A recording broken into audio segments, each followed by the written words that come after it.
Selanjutnya, saudara, bagaimana dengan pemenuhan gizi yang seharusnya dilakukan di tengah bencana? Kita akan bahas dengan ahli gizi sekaligus co-founder Sahabat Gizi Anugrah Novianti. Selamat siang, Mbak Novi. Selamat siang, Mas Reza. Terima kasih sudah bergabung bersama Kompas TV. Mbak Novi, yang ingin saya tanyakan ini adalah apa saja sih sebenarnya tantangan utama dalam pemenuhan gizi masyarakat selama terjadi bencana banjir yang kita ketahui ada Sumatera Utara, Sumatera Barat, dan juga Aceh? Ya, pastinya saat ini seperti yang sudah diberitakan tadi terkait dengan akses fisik yang terputus, jalan, pasar yang juga pastinya mengganggu untuk jalan distribusi logistik dan pasokan dari makanan bergizi seimbang untuk masyarakat di sana, ini pasti sangat terbatas ya. Belum lagi air bersih, sanitasi yang terganggu, dan fasilitas penyimpanan untuk listrik, kulkas untuk menyimpan bahan makanan itu juga tidak ada seperti itu ya. Jadi pangan akan mudah rusak. Dan pastinya ini akan menghambat sih dan akan mempengaruhi nanti ke kecukupan gizi masyarakat di sana.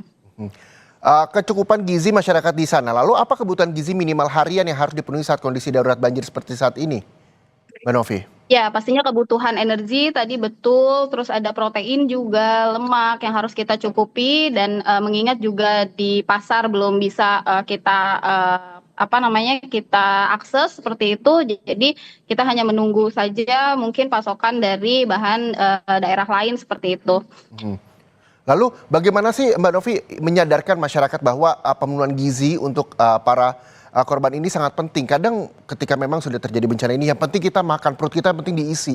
Lalu bagaimana menyadarkan bahwa pentingnya asupan gizi terhadap korban bencana banjir ini?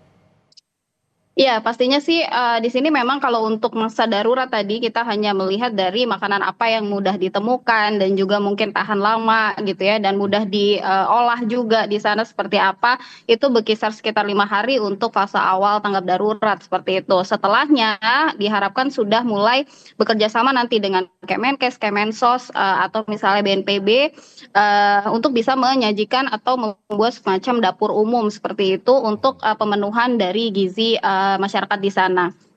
Oke, lalu jenis makanan yang disarankan terutama tidak hanya balita, lansia, orang tua dan sebagainya, karena kebanyakan mie instan begitu yang penting cepat, yang penting bisa langsung dikonsumsi begitu, Mbak Novi.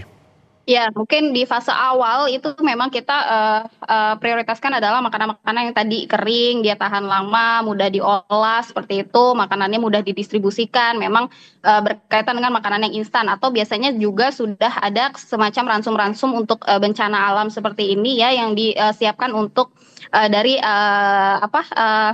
angkatan TNI kita ya, biasanya yang menyediakan makanan tersebut gitu. Nah, ini nanti sambil berjalan biasanya akan dibuatkan semacam dapur umum, bekerja sama mungkin di beberapa wilayah tersebut untuk menyajikan makanan yang lebih bisa dijangkau seperti itu. Spesifiknya makanan seperti apa, Mbak Novi? Ya, biasanya nanti akan mungkin kita bisa olah makanan yang sumber zat gizinya harus tetap seimbang, pastikan ada sumber karbohidrat di situ, protein, terus misalnya lemak juga yang memiliki tingkat energi yang tinggi untuk bisa membantu mencukupi cadangan energi juga untuk para pengungsi di sana. Dan biasanya kalau misalnya untuk protein sendiri ya pastinya protein yang akan lebih mudah diolah, terus kayak misalnya juga bisa kita cukupi dari susu yang juga punya tahan lama seperti UHT milk atau jenis susu yang lain, tetapi kalau untuk penggunaan susu formula ini juga harus atas rekomendasi dari Dinas Kesehatan setempat seperti itu. Jadi harus ada koordinasi juga untuk pemberian susu khususnya bagi kelompok rentan seperti bayi dan balita. Ya, ini kita tahu bahwa tidak semua wilayah yang terdampak terdistribusi bantuan atau logistik dengan baik begitu. Lalu bagaimana para korban ini juga bisa memenuhi gizinya, Mbak Novi, ketika memang kita tahu bahwa tidak hanya anak-anak, terus juga ada balita, bahkan lansia juga begitu. Ya, betul. Jadi memang perlu diketahui bersama, mungkin kalau misalnya kita bisa lihat dari sumber protein yang tahan lama, seperti kayak makanan di kaleng ya, seperti sarden mungkin, itu untuk sementara, untuk di 5 hari tanggap darurat ini bisa menggunakan makanan seperti itu. Tetapi kalau untuk yang sudah di fase kedua, yang sudah mulai pasca bencana, ini biasanya sudah mulai ada dapur-dapur umum yang bisa menyajikan makanan lebih fresh, seperti itu.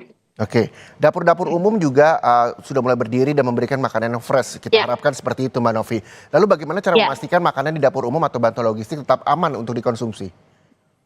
Ya, pastinya kita harus memastikan, jadwal makannya atau, penyiapan dari makanan itu tidak melewati jam, danger zone yang dikhawatirkan ya. Ya pastinya kalau di suhu ruang dia tidak boleh lebih dari 4 jam, terus harus segera dikonsumsi. Kalau misalnya untuk dikonsumsi di, lain waktu harusnya dimasak di, waktu yang berdekatan dengan jam makan, seperti itu. Mhm. Ya, kadang kan ini untuk masalah, dapur umum kita berharap bahwa makanan yang Ya, disajikan untuk para pengungsi juga jauh lebih fresh begitu, Mbak. Tapi, bagaimana sih benar cara, benar. para korban ini mengetahui makanan-makanan yang mungkin layak atau tidak layak? Misalnya, bahan pangan yang sudah tidak layak konsumsi akibat terendam banjir dan sebagainya. Bagaimana cara membedakannya? Pastikan kalau misalnya masyarakat mungkin, sekarang kan, apapun yang ditemukan itu yang dikonsumsi seperti itu ya, makanya ini, bantuan dari pemerintah pusat ataupun daerah diharapkan bisa, langsung menjangkau di mana lokasi, berada yang walaupun susah akses seperti itu. Tapi kalau misalnya mengharuskan untuk masyarakat, mencari sendiri, memilah sendiri, dipastikan harus kemasannya itu tidak boleh ada yang robek atau terbuka. Kalau misalnya sudah tercelup air banjir juga harus sebaiknya dibuang, tidak untuk dicoba kembali. Terus apalagi kalau misalnya bahan pangannya, seperti sayur dan buah ya yang segar gitu, kalau misalnya sudah berlendir atau berbau busuk juga harusnya bisa, dibuang dan jangan dikonsumsi, seperti itu. Oke, distribusi bantuan masih terus dilakukan, oleh pemerintah untuk penanganan Ya. korban banjir. Begitu juga dapur umum. Lalu bagaimana cara menyimpan makanan agar pangan ini juga aman dikonsumsi oleh warga, tidak hanya hari ini, besok, bahkan seterusnya, Mbak Novi? Eee, Paling kalau misalnya memang agak susah kan untuk mencari tempat makan atau misalnya kita, ada, apa namanya, wadah-wadah yang tersisa gitu ya dari reruntuhan, rumah, tapi bisa mungkin kita mulai menyimpan atau memisahkan antara makanan yang kering dan basah seperti itu, yang, kering kita pisahkan untuk makanan yang kering, yang basah, terus, mungkin bisa juga kita memanfaatkan, metode FIFO, di mana kita simpan itu yang pertama, itu yang kita makan duluan, seperti itu.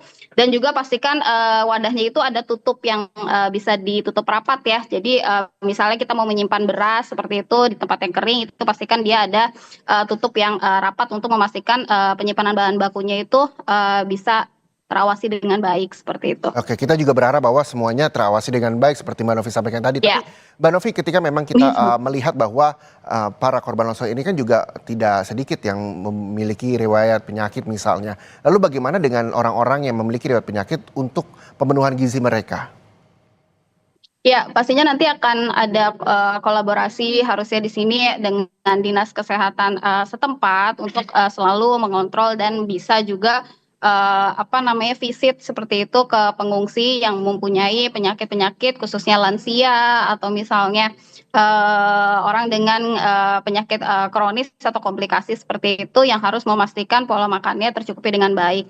Belum lagi mungkin faktor istirahat atau, apa namanya, kualitas tidur ya yang, dalam hal ini juga kita harus, waspadai karena misalnya mungkin dari tempat yang, mengungsi tidak nyaman untuk dia istirahat seperti itu, ini juga harus diwaspadai untuk mempengaruhi nanti ke kesehatannya, seperti itu. Jadi pastikan juga, harus pastinya tidak hanya konsumsi makanan asal, kenyang aja gitu, tapi, kita harus pastikan, intinya pola makannya tetap harus seimbang, seperti itu. Oke, tidak hanya kenyang tapi tetap harus seimbang. Ada nggak sih Mbak Ya. Novi rekomendasi alternatif bahan makanan yang murah, tahan lama dan juga tetap bergizi?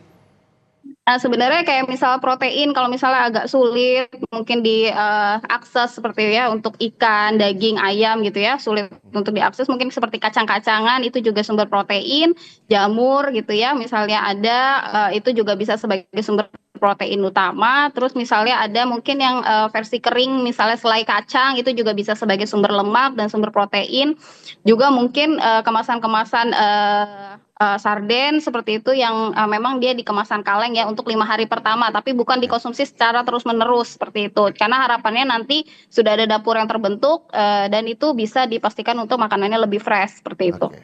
Mbak Novi, terakhir, apa yang memang bisa disampaikan terutama ini untuk distribusi makanan supaya jauh lebih adil karena, tidak sedikit, korban yang mengalami, bencana begitu di Sumatera Utara, Sumatera Barat dan juga Aceh. Bagaimana supaya pendistribusian yang dilakukan oleh petugas-petugas dapur umum ini juga bisa adil dan merata sehingga seluruh masyarakat dan korban dari, bencana banjir ini juga bisa, dipenuhi gizinya? Ya, pastinya harus ada pendataan terlebih dahulu terkait dengan penerima manfaat itu per rumah tangga atau per kepala keluarga untuk mendata siapa saja yang, bisa mendapatkan, apa namanya, makanan yang akan diberikan, khususnya kelompok-kelompok rentan seperti tadi bayi, lansia, ibu hamil atau ibu menyusui dan, disabilitas seperti itu. Terus kita prioritaskan juga paket-paket khusus kelompok rentan ini yang disesuaikan dengan kelompoknya gitu. Jadi misal kalau misalnya untuk, bayi ya kita pastikan dia makanannya yang, lunak seperti itu, terus kalau untuk lansia juga mungkin makanan lunak dan obat-obatan.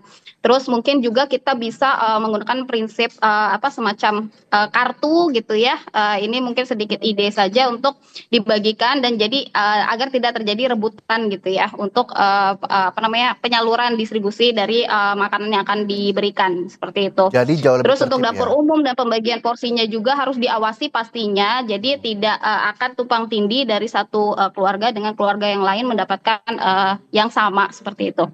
Ya, ke depan harapan dari Mbak Novi seperti apa Mbak Novi untuk korban bencana banjir ini, terutama soal pemenuhan gizi mereka? Ya, harapannya mudah-mudahan, bencana ini cepat, berlalu dan pastinya diberikan kesabaran dan ketabahan untuk, para korban bencana. Dan untuk pemenuhan, gizinya diharapkan untuk segera kita berkoordinasi, saling berkoordinasi untuk Kemenkes, Kemensos, dan juga mungkin Badan Gizi Nasional yang bisa membantu mempercepat, proses pembentukan dapur umum atau misalnya kita bisa memanfaatkan, SPPG-SPPG di sekitar wilayah bencana, seperti itu. Jadi semuanya bisa berkolaborasi untuk pemenuhan gizi Ya, korban bencana banjir. betul. Terima kasih sekali Ya, lagi co-founder Sahabat Gizi yang juga ahli gizi baik. Anugrah Novianti atas waktunya bersama Kompas TV.